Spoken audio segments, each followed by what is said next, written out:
বিসমিল্লাহির রহমানির রহিম। আসসালামু আলাইকুম সুপ্রিয় দর্শক, দি রেইন কুকিং কটেজে সকলকে সাদর অভিনন্দন। আশা করি নিশ্চয়ই সকলে ভালো আছে। হ্যাঁ, আমিও আলহামদুলিল্লাহ ভালোই আছি। তারপর সবার দিনকাল কেমন কাটছে? আমার ভালো মন্দ দুটোই। আমার আব্বার শরীর অবস্থা কিছুটা উন্নতি, আমার খুব একটা বেশি উন্নতি হচ্ছে না।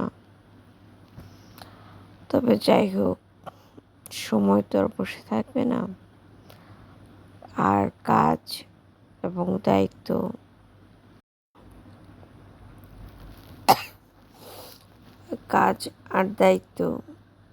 এগুলো তো বসে থাকে না। আমরা হয়তো ভাবি যে না, এই কাজটা পরে করব, কিন্তু এটা তো আর সময় বুঝবে না। সময় তার অপেক্ষা মেনে নিতে চায় না। সময় সবসময় তার নিজের গতিতেই চলে। আমি কি, অমুক কি, তমুক কি, এগুলো কখনোই সে ধার ধারে না। এই যেমন এখন চলছে জিলহজ মাস এবং বাংলা জ্যৈষ্ঠ মাস। জ্যৈষ্ঠ মাস হিসেবে আম, জাম, কাঁঠাল, তাই না? আর এই আম, জাম, কাঁঠালের মাঝে কি বলবো, শরীর মন একটা অন্যরকম একটা ফিলিংস থাকে। সারাদিন অপেক্ষায় থাকি কখন গাছ থেকে একটা আম পড়বে। আর অপরদিকে জিলহজ মাসে এখন হয়তো হাজিরা মদিনায় আছেন। সবচেয়ে ভালোবাসার মানুষ হযরত মুহাম্মদ সাল্লাল্লাহু আলাইহি সাল্লাম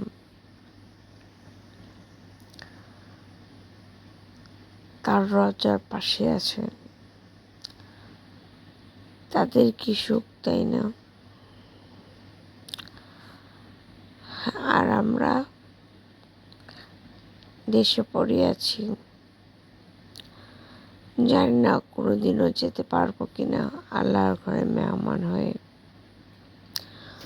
খুব আশা, খুব ইচ্ছে, এবং কি বলবো, এত প্রকার ইচ্ছে সে বলে বোঝাতে পারবো না। যদি আল্লাহ দুই নয়নে দেখায়, কোনোদিন ছুঁয়ে দেখার সামর্থ্য দেয়, তাহলে মনে করব সত্যি আমি মনে হয় মানুষ হিসেবে এতটাও খারাপ না।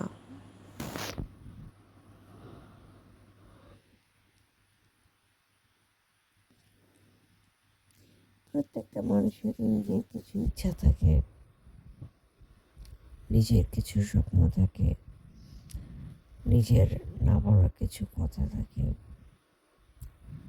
যে হ্যাঁ, এটা যদি আমি বলি তাহলে যাকে বলবো তার শুনতে ভালো লাগবে তো। কিন্তু বলার পর আবার মনে হলো, ইস, বলাটা কি খুব বেশি জরুরি ছিল? না, তাহলে কি উপায়?